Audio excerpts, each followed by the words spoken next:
कक्षा 5वी, विषय हिंदी, पाठ क्रमांक 2, बूंदे, कविता।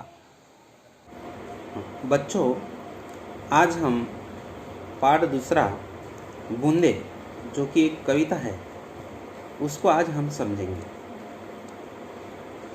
चलो आज बूंदे इस कविता को हम इसका अर्थ समझेंगे। रिमझिम गाती बूंदे, धरती पर है आती बूंदे। यानी जो बरसात होती है, बरसात में जो बूंदे गिरती है, वो बूंदे रिमझिम रिमझिम कहकर गाती है। यानी जो बूंदे होती है, वो बूंदे की गिरने की जो आवाज़ होती है, उसी को रिमझिम रिमझिम कहा गया है। यानी मानो वो बूंदे गा रही है, यानी गाते हुए धरती पर है आती बूंदे, यानी वो बूंदे गाते हुए हमारे धरती पर आ रही है। यानी ऊपर के 2 लाइन का अर्थ क्या हुआ फिर?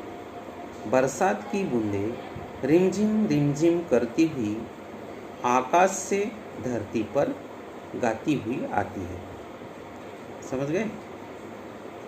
बरसात की बूंदे रिमझिम रिमझिम करती हुई आकाश से धरती पर गाती हुई आती है। समझ गए? अगली 2 लाइन का अर्थ समझेंगे। खेतों बागों मैदानों में, खेतों बागों मैदानों में हरियाली फैलाती बूंदे। यानी क्या हुआ? ये जो बूंदे हैं, ये बूंदे खेतों में गिरती है, बागों में गिरती है और मैदानों में गिरती है। और इन बूंदों के कारण खेत, बाग, मैदान हरे भरे हो जाते हैं। यानी ये बूंदे इतना बड़ा काम करती है। वास्तव में इस कविता में कवि ने क्या हुआ फिर कि खेतों बागों मैदानों में हरियाली फैलाती बूंदे। इसका सरल अर्थ क्या हुआ फिर? बरसात की बूंदे खेतों बागों और मैदानों में गिरती है और इससे खेत, बाग और मैदान हरे भरे रहते हैं। समझ गए? फिर उसके बाद में दूसरे लाइन का अर्थ देखेंगे। धरती से नालों नदियों में, धरती से नालों नदियों में सागर में मिल जाती बूंदे।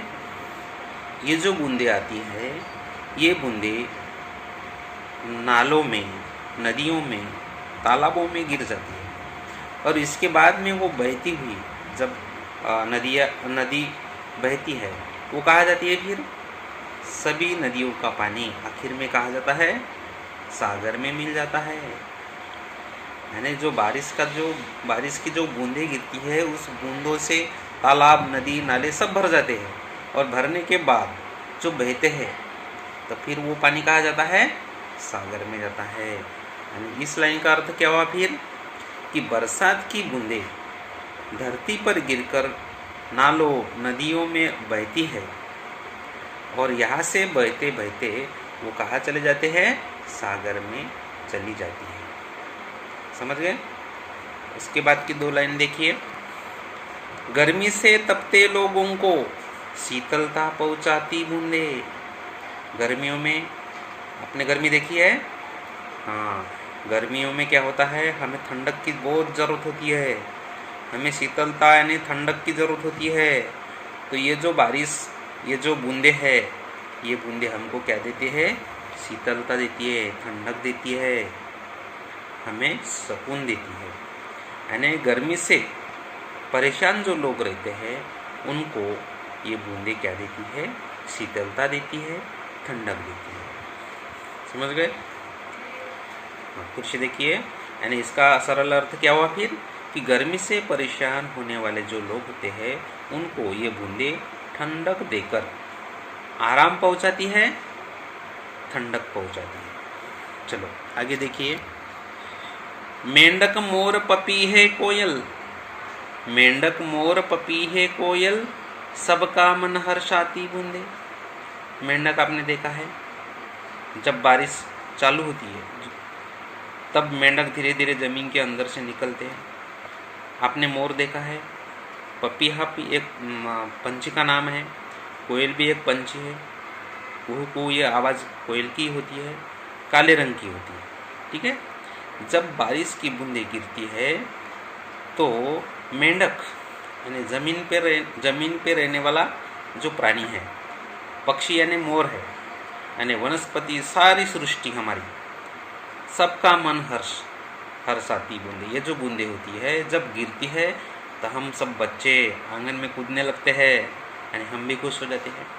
किसान लोग भी खुश हो जाते हैं, चलो इस साल बारिश आ रही है, वो भी बेचारे खुश हो जाते हैं। फिर जो जानवर होते हैं, जो प्राणी होते हैं, उनको भी ऐसा लगता है हमें भी अच्छा हरा हरा घास मिलेगा, इसलिए वो भी खुश हो जाते हैं। पंछी भी खुश हो जाते हैं क्योंकि बारिश आने के बाद में उनको नया नया खाना मिलने वाला होता है, इसलिए वो भी खुश हो जाते हैं। यानी मेंढक, मोर, पपीहा और कोयल सबका मन मोह लेती है। यानी जो यहाँ जो पंछियों के नाम दिए हैं कि वही उनका ही मन हर्षाती है क्या, जो ये बूंदे होती है ये प्रतिनिधि है, हमारी सारी सृष्टि का मन मोह लेती है। अगर बूंदे नहीं होते तो हमारी ये सृष्टि हरी भरी नहीं होती, इसलिए ये जीवन का कारण है बूंदे, इसलिए सबका मन हर्षाती है। इसके बाद की लाइन देखिए, पुरवाई के रथ पर चढ़कर इठलाती मुस्काती बूंदे। पुरवाई के रथ पर चढ़कर इठलाती मुस्काती बूंदे, यानी पूरब की ओर से चलने वाली जो हवा होती है उसको पुरवाई का मतलब है कि पूरब की तरफ से जो हवा आती है, वो हवा रूपी रथ पर सवार होकर ये बूंदे हमें खुशी से झूमती हुई, मुस्काती हुई, इठलाती हुई, इतराती हुई ये हमारे पास आती है। समझ गए? पुरवाई के रथ पर चढ़कर, ये जो हवा रूपी जो रथ होता है, इसके ऊपर चढ़कर ये बूंदे झूमती हुई, खेलती हुई, मुस्काती हुई, इठलाती हुई इसका हमारे पास आती है।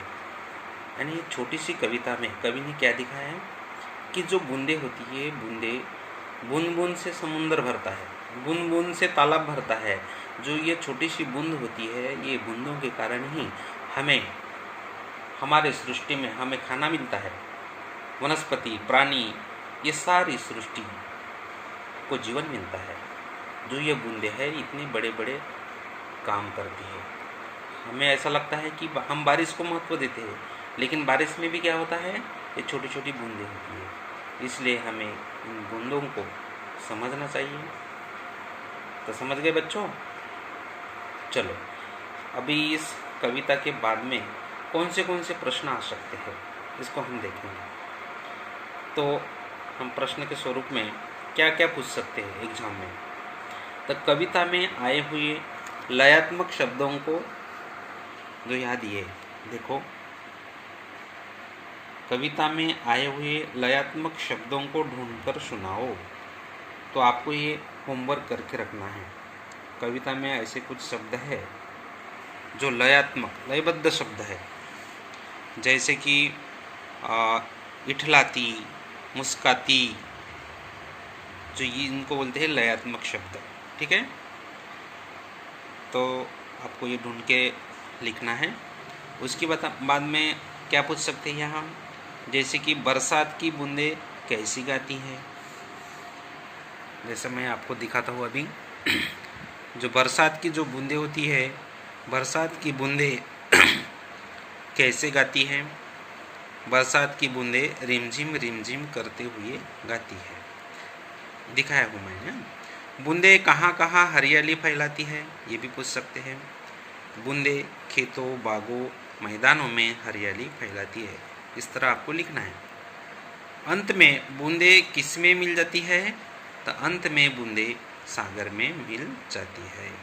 इस तरह के प्रश्न पूछ सकते हैं। इन्हीं प्रश्नों को घुमा फिरा कर आपको वो पूछ सकते हैं एग्जाम में। इसलिए आपको इस कविता को फिर से अच्छी तरह पढ़ लेना है। इसके बाद में मैं आपको गाकर भी सुनाऊंगा, लेकिन इस कविता में जो भी नए शब्द आपको लगते हैं उनको आपको लिख लेना है और उनका अर्थ आपको समझ लेना है। जैसे कि मैंने बताया आपको, शीतलता यानी ठंडक, पूर्वाई का मतलब पूरब की ओर से आने वाली हवा, इटलाना यानी खेलना, झूमना, नखरा करना, इस तरह। ठीक है बच्चों, तो कविता आपको समझ में आ गई। इसके बाद में हम गा कर भी आपको सुनाना है। ठीक है बच्चों।